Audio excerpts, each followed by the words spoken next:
Hola, ¿alguna vez te has preguntado cómo es que llegan con tanta facilidad los libros a nuestras manos hoy día? Nuestros libreros seguramente tienen muchos libros en casa. Hay de todos tamaños, de todo tipo de información, tipografía, colores. Y no siempre fue así.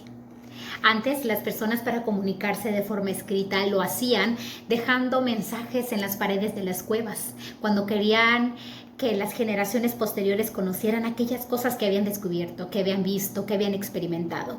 Y después de eso se dieron cuenta que a través de tablillas enceradas podían también dejar algún tipo de escrito y plasmar información que querían compartir.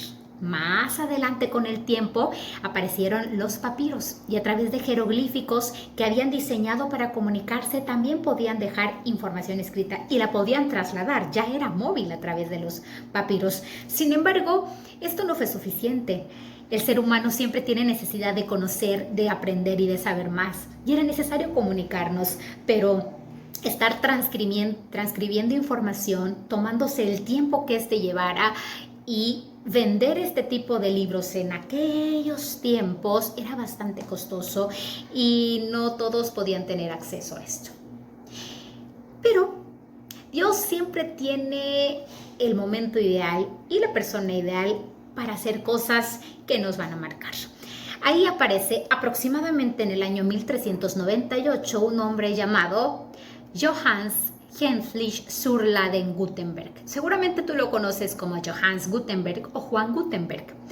Realmente su vida está rodeada de misterios. Muy pocos datos se conocen a ciencia cierta de este hombre, pero creo que conocemos lo que nos va a servir para saber y valorar los libros que tenemos a nuestro alcance hoy día y la forma tan fácil que hoy usamos para imprimir. Incluso muchos en nuestras casas tenemos impresoras y tenemos libros digitales y con solamente oprimir un botón podemos tener las páginas que querramos de estos. Pero no siempre fue así. Se cree, por los apellidos que Johannes poseyó, que venía de una familia acaudalada, de la alta sociedad. Por lo tanto, se piensa que él estudió y estaba muy bien preparado. Sin embargo, siendo joven todavía, se dio cuenta de que el lugar en donde había nacido, Maguncia, Alemania, no era donde quería permanecer para siempre. Así que decidió irse hacia Estrasburgo. Y ahí comenzó a dedicarse a la orfebrería. Es decir, se dedicaba a diseñar, a realizar y a comerciar joyas que obviamente tenían como base metales preciosos y piedras preciosas. Y desde ahí podemos notar que él tenía inquietud por hacer la vida más fácil y por mejorar. Así que descubrió una técnica muy importante para pulir las piedras preciosas. Así que todos aquellos que desarrollaban el negocio de las piedras preciosas acudían a él para que a través de su técnica pudieran mejorar la apariencia de estas. En una ocasión se cuenta que él se encontraba trabajando con un anillo de sello en relieve y a la vez estaba pensando en las ganas que tenía de leer un libro y de tener información adicional a la que él conocía, pero sabía el tiempo que esto ocupaba y el recurso era carísimo, era un lujo tener un libro en aquel entonces por el trabajo que este representaba. Y mirando el anillo en relieve, se dio cuenta de que ese podría ser un buen inicio para poder transcribir información. Así que probó precisamente con ese anillo y se dio cuenta que el diseño en relieve quedaba exactamente en el papel. Y se le ocurrió entonces que podría hacer lo mismo con las palabras. Así que diseñó un tipo en el que un patrón, podríamos decirlo, un molde, en el que acomodando las letras primero con madera, posteriormente con metal, podía lograr un relieve tal que al usar una prensa y ponerlo sobre el papel podía quedar en él mismo. Incluso la prensa que él utilizó la tomó inspirado en las prensas de uvas que se ocupaban para extraer el jugo de las mismas y hacer vino.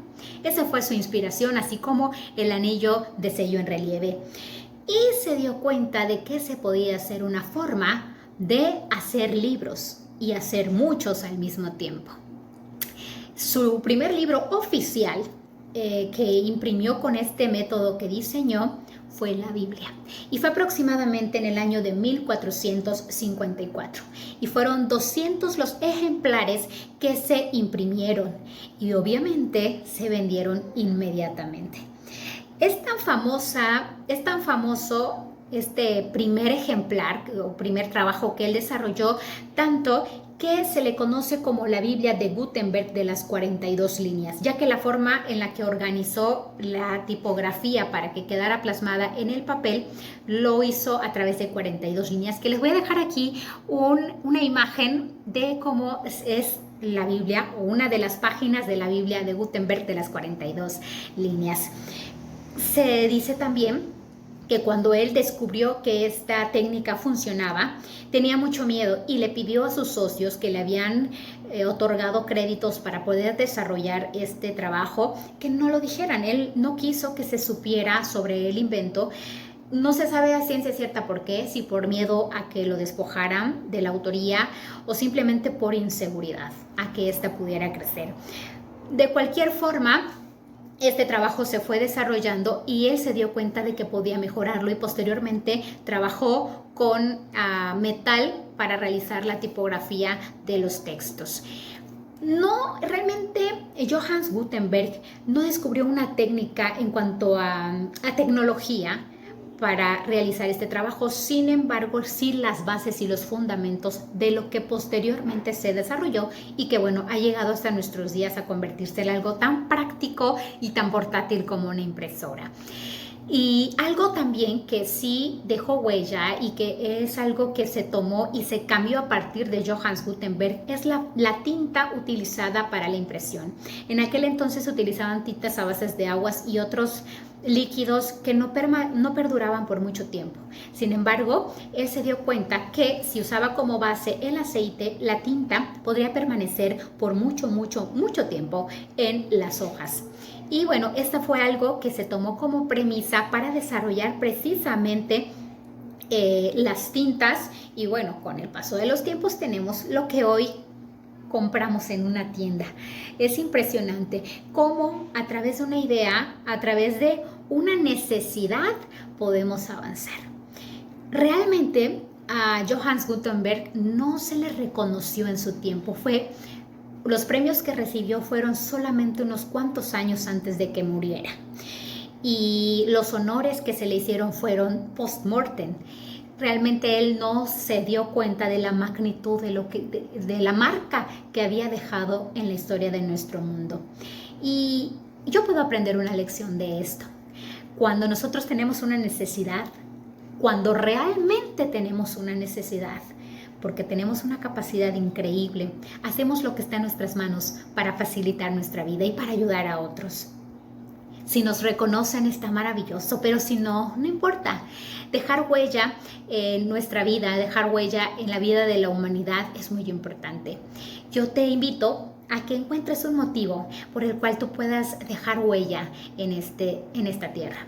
Se cree que Johannes Gutenberg murió aproximadamente, o se tiene esta fecha, pero no hay datos específicos, 26 de febrero de 1468.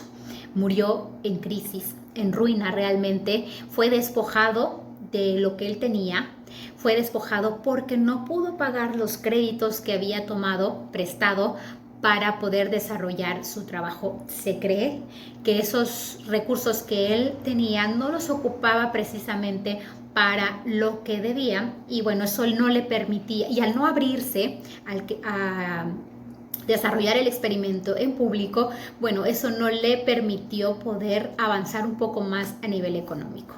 Pero también de eso podemos aprender. A veces tenemos miedo, pero no perdemos nada con intentarlo. Si tú tienes una idea, aplica la regla de los 5 segundos. Si tienes una idea, si tienes un sueño, tienes 5 segundos para ponerlo en práctica. Después de 5 segundos van a empezar a venir a tu cabeza miedos. Van a empezar a venir a tu cabeza las cosas por las que no los debes de hacer.